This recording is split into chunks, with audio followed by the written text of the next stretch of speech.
said restore. You've been crying about reparation for how long now? And they said, we ain't giving you nothing. It started out with the 40 acres and the mule. You didn't get that.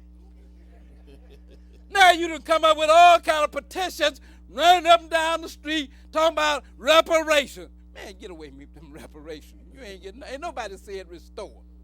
Ain't giving you nothing. They said restore. They even said restore to the Indians, didn't they?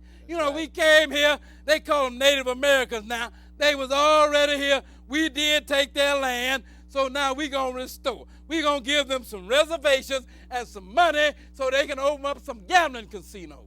But they said restore, didn't it? You said reparation. They said, get out of here, man, with that mess. We ain't giving you nothing.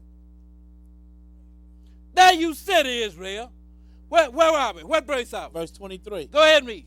Who among you will give ear to this? Who will hearken and hear for the time to come? Now he said, who going to give ear to this?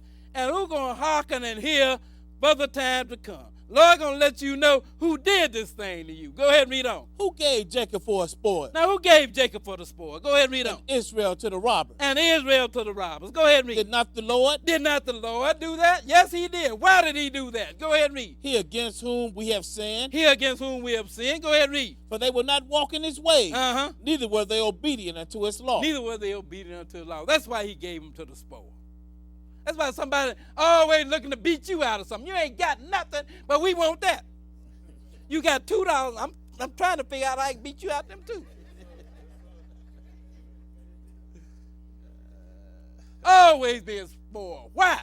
Because you refuse to obey the commandments of the Lord. Go ahead and read that next verse. Therefore he hath poured upon him the fury of his anger. Go ahead. Therefore the Lord hath poured upon them the fury of his. You have felt the Lord's anger, haven't you? Yes, sir. What do you think that bondage was? That was, Lord said, I don't want to sick these nations on you. Ain't that the fury of his anger? Yes, sir. If you really look at slavery, and that ain't anger, I don't know what is. Go ahead and read on. And the strength of battle. Go ahead. And they have set him on fire round about, yet he knew not. Well, he just said it. Israel just burning right now, and yet they don't know and don't even consider. Go ahead and finish that verse. Yet he laid it not to heart. Yet he laid it not to heart. Let's go now to Joel chapter 3. We'll pick it up at verse 1. This will be last.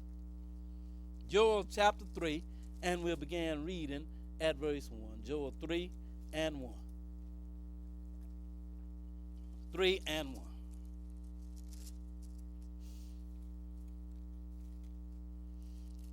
Three and 1. Again, Israel, here you sit. Right here, where you supposed to be in bondage. And Edom, there he sit, right there where he's supposed to be in your land. And both of them until the Lord comes.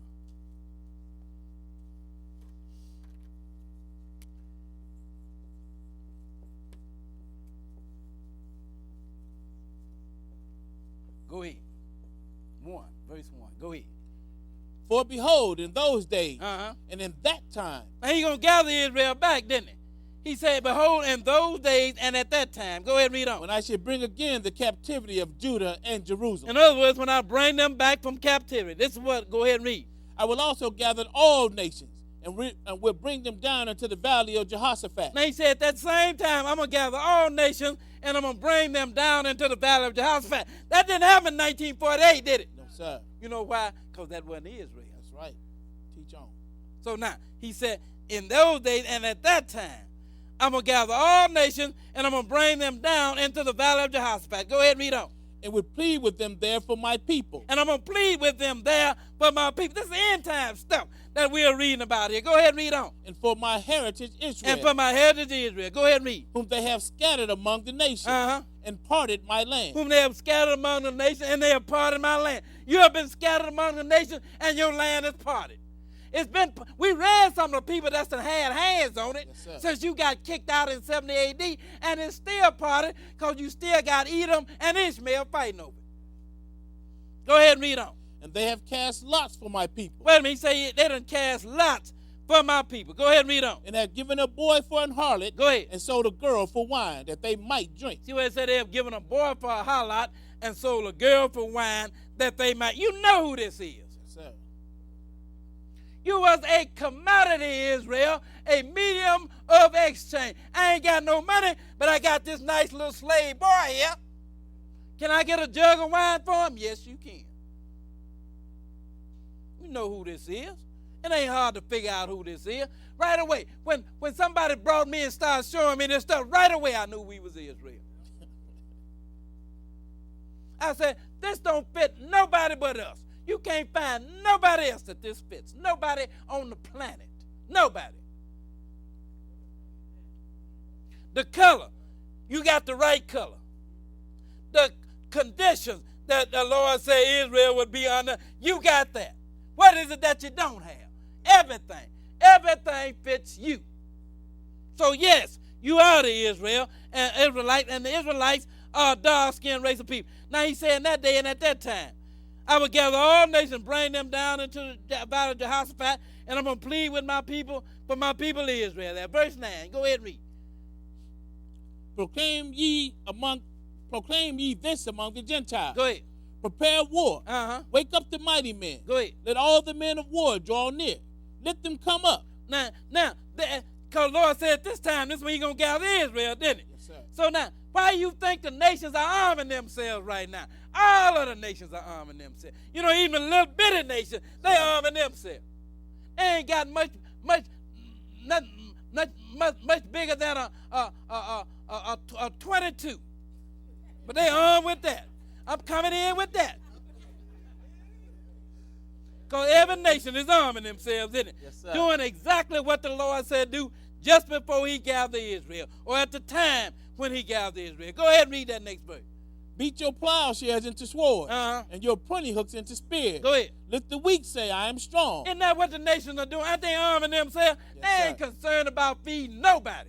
Only thing I'm concerned about is arming myself for war. Even the weak nations, they're even, shaking the fist. Come over here and mess with me. You got a 22. What you gonna do? I got a nuclear weapon, but you shaking the fist at me. That's what Korea was doing against the United States. They shot off some missile. It went about 20 feet. Supposed to go 20,000 miles. It went 20 feet. Boom. But they shaking the fist. United States, you come over here and mess with me, I'll show you what I do to you. That is the weak saying that they are strong. You understand what I'm saying? Everything is being done just like the book says it's supposed to be done. Show you what all this is leading up to. Go ahead and read on. Assemble yourselves and come, all ye heathen, and gather yourselves together round about. Skip down to verse 15. Go ahead and read. The sun and the moon shall be dark, and the stars shall withdraw their shining. Now you go in Matthew chapter 24, it'll let you know what time this is talking about. This is talking about at the coming of the Lord. But the Lord said up here further, he said, at that time, I'm going to call all nations down into the valley of Jehoshaphat, and I'm going to plead with them now for my people. Yes, sir. That'll let you know his people are still scattered in the bondage. But he said, at that time, I'm going to plead with them. Then he talked about the sun not giving her light and the moon not giving her light. Matthew 24th chapter said that is at the coming of the Lord. Israel been scattered out of the land, and Jesus told you they would be led away captive into all nations until what time? Until the time of the Gentile be fulfilled, which is the coming of the Lord. And this is what you're looking at right here. Go ahead and read some more. Verse 16. Go ahead. The Lord also shall roar out of Zion and utter his voice from Jerusalem. Go ahead. And the heavens and the earth shall shake. But the Lord would be the hope of his people. Go ahead. And the strength of the children of Israel. See what it said, but that time the Lord going to be the hope of his people and the strength of the children of Israel. Just read that next verse there. So shall you know that I am the Lord your God, dwelling in Zion. That is where the Lord is going to dwell. He ain't not coming to get you to take you to heaven. He is coming back to set his kingdom on this earth. You know what dwell mean, don't you? Yes, sir. You shall know at that time I am the Lord your God, dwelling in Zion. Go ahead and read on. My holy mountain. My holy mountain. Go ahead and read. Then shall Jerusalem be holy, and there shall no strangers pass through her anymore. So now at that time, the Lord is going to be the hope of his people and the strength of the children of Israel. Until that time, he'll set Israel and he'll set Edom. And that's how it's going to be until the coming of the Lord. Thank you, and I hope you learned something from this lesson.